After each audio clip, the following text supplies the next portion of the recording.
Assalamualaikum warahmatullahi wabarakatuh. Yang saya hormati Bapak Dr. Haji Tarsona MPD dan Ibu Fadilah Yunitas MPD selaku dosen pembimbing pada mata kuliah pengembangan sosial emosional anak usia dini.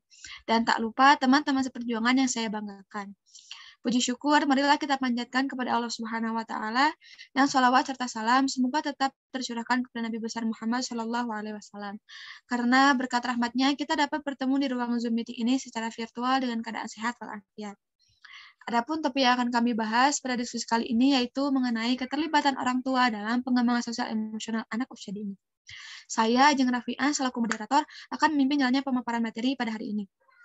Sebelumnya, saya akan memperkenalkan anggota kelompok 12, yaitu saya sendiri Ajeng Rafi'ah dan rekan saya Dinda Maharani. Maka dari itu, acara yang akan kita lewati pada diskusi ini di antara lain yaitu pembukaan, pemaparan materi, penambahan materi, tanya jawab, dan penutup. Untuk tanya jawab nanti akan dilaksanakan pada sesi kedua.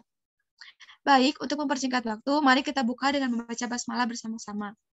Bismillahirrahmanirrahim. Untuk acara selanjutnya yaitu pemaparan materi yang akan disampaikan oleh saya dan Dinda. Untuk pemaparan materi yang pertama akan disampaikan oleh saya sendiri. Baik, materi yang pertama yaitu mengenai peran orang tua dalam pengembangan sosial emosional anak usia dini. Nah, perkembangan emosi itu merupakan cara bagaimana anak mengekspresikan emosinya dan juga melibatkan mengenai bagaimana perasaan dirinya terhadap orang lain. Peran orang tua terhadap pengembangan emosi anak ini akan terlibat dalam beberapa hal. Di antaranya yang pertama yaitu menunjukkan kasih sayang kepada anak. Maksudnya adalah kita sebagai orang tua tidak boleh malu ataupun segan untuk memperlihatkan rasa sayang kita kepada anak, karena itu akan sangat membantu anak dalam perkembangan emosinya. Nah, selain itu juga akan menumbuhkan rasa aman kepada anak. Dengan begitu, anak akan mudah mengetahui bahwa anak itu sangat disayangi oleh orang tuanya dan dia percaya bahwa orang tuanya itu akan selalu ada untuk mendukung dia dan dengan orang tua menunjukkan kasih sayang kepada anaknya, anak akan tumbuh dan berkembang dengan sosial emosional yang baik. Poin yang kedua yaitu memperkenalkan anak dengan teman sebayanya. Orang tua itu perlu mengenalkan anak dengan teman sebayanya agar kelak kemampuan sosial anak itu dapat lebih berkembang dengan baik. Selain itu juga dengan mengenalkan anak kepada teman sebayanya akan melatih anak dalam mengasah kemampuan sosial dan emosional anak. Poin selanjutnya yaitu memperlihatkan perasaan dengan jelas. Maksudnya adalah ketika orang tua merasa senang, sedih, kecewa, ataupun sedang bahagia, orang tua harus dapat menyampaikan perasaan yang sedang dirasakan oleh orang tua pada saat itu. Tapi dengan catatan harus dengan pengendalian diri yang baik dan porsi yang pas agar ketika orang tua mengekspresikan perasaannya kepada anak, itu tidak akan membuat anak menjadi trauma. Poin selanjutnya yaitu memahami perasaan anak. Nah, dengan orang tua memahami perasaan anak, maka peran orang tua itu dalam perkembangan emosi anak akan sangat terbantu. Orang tua juga bisa melakukan, bisa memahami perasaan anak dengan cara menjadi pendengar yang baik untuk anak dan juga memperluas empati kepada anak. Nah, dengan begitu, anak akan merasa bahwa orang tuanya adalah orang yang paling bisa anaknya andalkan dalam perkembangan emosinya. Poin selanjutnya yaitu membangun rasa percaya kepada anak. Ketika orang tua tidak mempercayai anak, itu anak akan sangat merasakan. Karena anak akan tahu bagaimana komunikasi yang anak lakukan terhadap orang tua itu diterima baik ataupun tidak diterima baik oleh orang tuanya. Nah, kenapa bisa seperti itu? Hal ini disebabkan karena insting anak itu sudah mulai terasah dan kemampuan belajar anak pun sudah berkembang dengan pesat. Dengan bagaimana anak menerima informasi dari lingkungannya, itu akan mempengaruhi respon emosional anak. Poin selanjutnya yaitu membangun ikatan dengan anak. Bagaimana cara membangun ikatan dengan anak ketika orang tua sibuk bekerja atau orang tua kurang waktu dengan anak, sebisa mungkin orang tua harus menyediakan waktu yang berkualitas bersama anak. Dengan menyediakan waktu untuk bermain, untuk anak menari, anak bernyanyi, ataupun menemani anak belajar.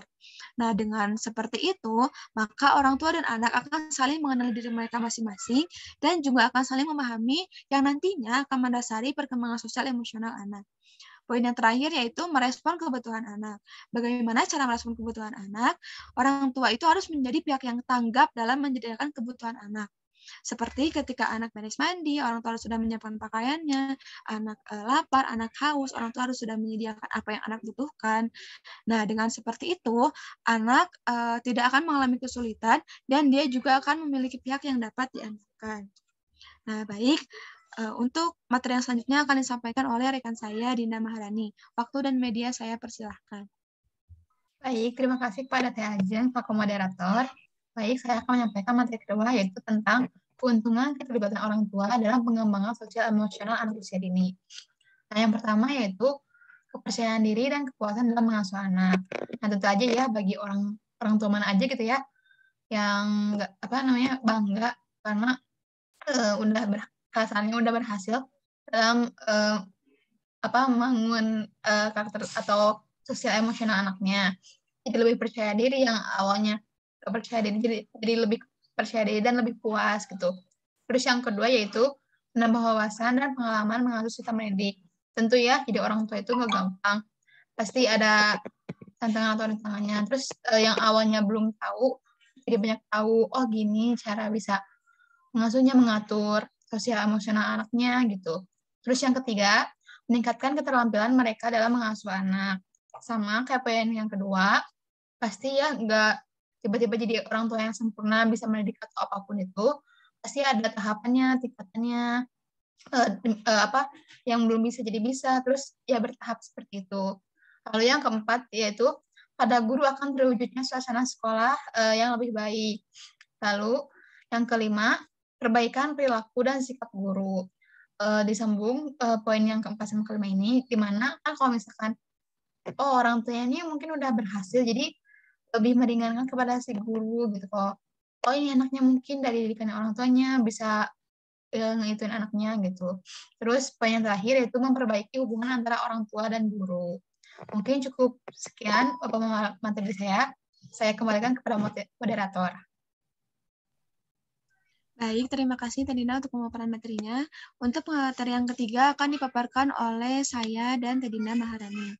Baik, materi yang ketiga yaitu mengenai pengorganisasian perlibatan orang tua dalam sekolah. Nah, bagaimana cara yang dapat dilakukan oleh orang tua? Nah, cara yang tepat dalam organisasi pelibatan orang tua ke dalam perkembangan emosi anak usia dini yaitu ada beberapa cara. Yang pertama yaitu pendidik dan orang tua harus yang sama agar ketika dalam proses pengembangan sosial dan emosi anak itu dapat berjalan dengan lancar dan juga bisa bekerja sama untuk memudahkan pekerjaan itu. Poin yang kedua yaitu membuka keran komunikasi antara pendidik dan orang tua. Nah, dalam hal ini ada beberapa cara ataupun kegiatan yang dapat dilakukan dalam membuka keran komunikasi antara pendidik dan orang tua. Di antaranya yang pertama itu ada program Halako. Program Halako itu merupakan program pendampingan pendidikan anak usia dini dengan orang tua secara berkelompok, seperti tadarus Al-Quran, muhasabah, ceramah keagamaan, dan kendala-kendala yang dihadapi dengan bermusyawarah dan mencari alternatif solusinya. Poin yang kedua yaitu ada program Parenting Day. Program Parenting Day yaitu merupakan upaya pendidikan yang dilakukan oleh orang tua dengan memanfaatkan sumber-sumber yang tersedia dalam bentuk kerja mandiri. Nah, pada program Parenting Day ini juga pendidik harus memperhatikan beberapa hal. Yang pertama yaitu mengidentifikasi kebutuhan orang tua, membentuk kepanitiaan, membuat job description, mengidentifikasi potensi dan mitra pendukung, melaksanakan program sesuai agenda, dan lain sebagainya. Baik, untuk poin selanjutnya akan disampaikan oleh rekan saya, Dinda Maharani. Nah, baik, terima kasih kepada Teh Ajeng. Nah, poin selanjutnya yaitu ada program Happy Family, di mana program ini diadakan oleh pendidik atau guru dengan melibatkan ayah, ibu, dan anak, dan di mana diadakan sebuah kayak perlombaan, karya wisata, outdoor studi, dan lain sebagainya. Lalu poin yang terakhir yaitu ada parents job description, yaitu di mana kegiatan pelaksanaan tugas dan tanggung jawab orang tua terhadap anaknya. Nah, lalu di sini ada yang nomor 3, di mana dalam pengorganisasian orang tua dalam sekolah, yaitu yang ketiganya harus memilih atau memanggil orang tua secara langsung dibanding mengirim pesan jika ada suatu hal yang terjadi pada anaknya. Ya memang tidak semuanya, namun jika misalkan terjadi sesuatu, jangan langsung dihubungin secara kirim pesan gitu ya. Kalau misalkan emang orang tuanya itu emang nggak bisa banget ke sekolah, ya mungkin dengan cara langsung ditelepon terus langsung disuruh ke sekolah. Kalau misalkan ada apa-apa terus cuma dikirim pesan, kayak nggak enak, jadi lebih baik orang tuanya langsung datang ke sekolah gitu. Terus yang keempat, orang tua hendaknya dijadikan rekan kerja bukan sebagai klien, agar orang tua aktif dalam membuat keputusan dan mengimplementasikannya.